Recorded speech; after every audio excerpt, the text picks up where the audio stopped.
I mean, if you just look at the play, I was able to draw two defenders below the free throw line and find one of our shooters at the top of the key for a wide open three to win a championship. And I trusted him.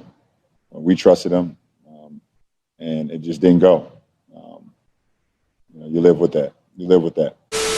That body language is that of a very disappointed person, and deservedly so.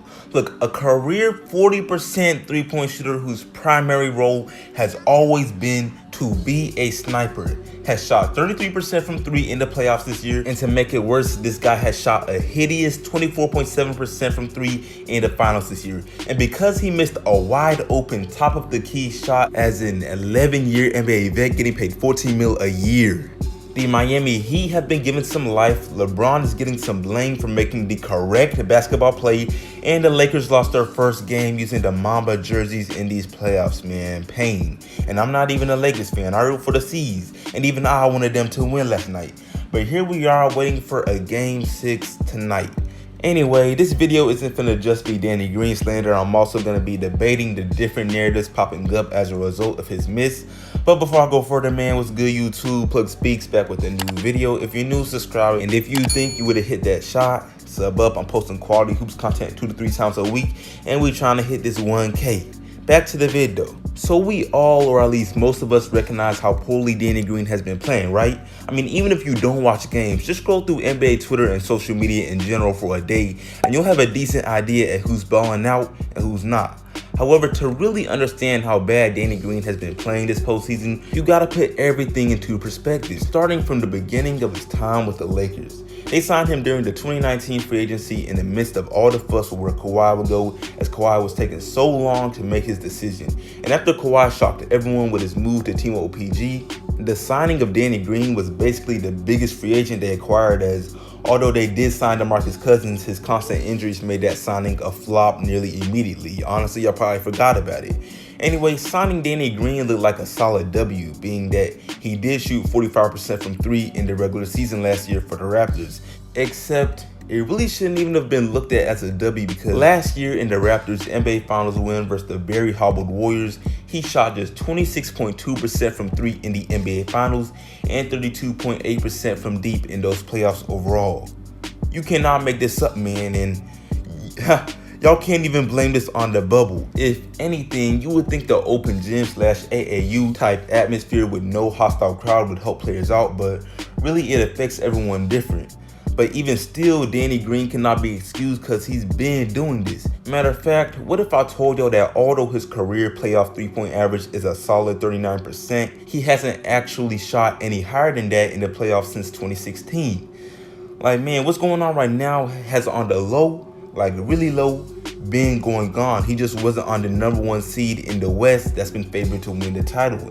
I mean, I'm not trying to say this guy that has been praised as a shooter his whole career is a fraud, but these past couple of years, he's been a fraud. And I'm still not even done with the stats. Guys, he scored 4 points or less 5 times in these playoffs, and in all those games but one, he played at least 20 minutes.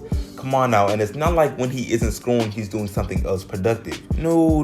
He's averaging more personal fouls than any other stat besides scoring and rebounding. And rebounding really just ties his number of fouls a game at 2.8. You hate to see it. But you know, it's a couple players that have legitimately been bullied into playing well. Look at KCP, for example. His stats don't really say it, but if you watch games, he's been coming up big for stretches of this series. So for the Lakers fans out there, you can really only pray the same thing happens for Danny Green. But before I move on to another narrative, for the people out there saying stuff like this after last night's game, don't talk about this if you wouldn't make that same shot in the same situation or anything along those lines.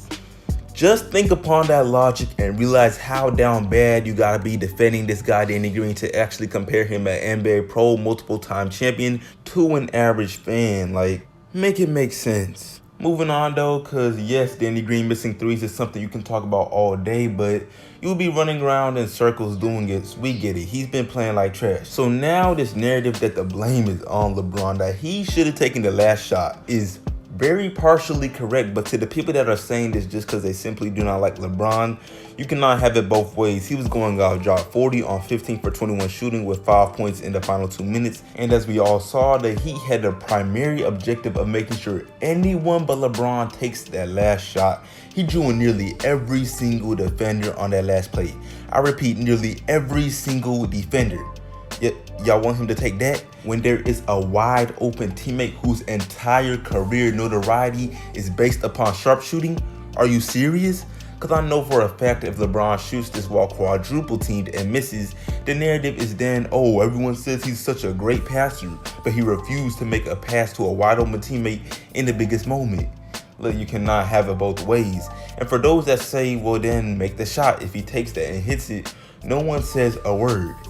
Well, the same thing goes for a situation where Danny Green hits his shot. Literally, the one and only thing I believe someone could say if they are trying to argue that LeBron should have taken that shot is that he should have told the coach that he wants it and to set up a play for him, because the Lakers did call a timeout prior to that eyesore of a possession, and that play was clearly rolled up with the intention of getting it to Danny Green and him basically sealing the deal with a three-pointer. And guess what? All of that happened except he missed it. Point blank simple. Like, what is so hard to understand about this? Some people just must hate LeBron that bad for absolutely no good reason. Like Skip Bayless. Anyway, before the thought even arises, or if it has already arrived in your head, I am not trying to say LeBron needs more help at all. Honestly, anyone who says that is just so biased in LeBron's favor that they might need to actually seek some real help. The Lakers are more than capable of beating this Heat team for many reasons I could get into, but I won't bother because I know the only people even giving this narrative the time of day are heavy Bron fans. But yeah, that's pretty much it for me. I'm not gonna lie, this video was more of a post-game initial thoughts reaction type vid, but can you really blame me after probably the best game of the series that we're even gonna get? But we're gonna see whatever Danny Green does tonight and if the Lakers are crowned champ, because many people, including me, thought it would be over in 5. Some people thought 4, but I appreciate y'all watching. Make sure to like this sub up, share, all of that, and I'm out. See you on the next one.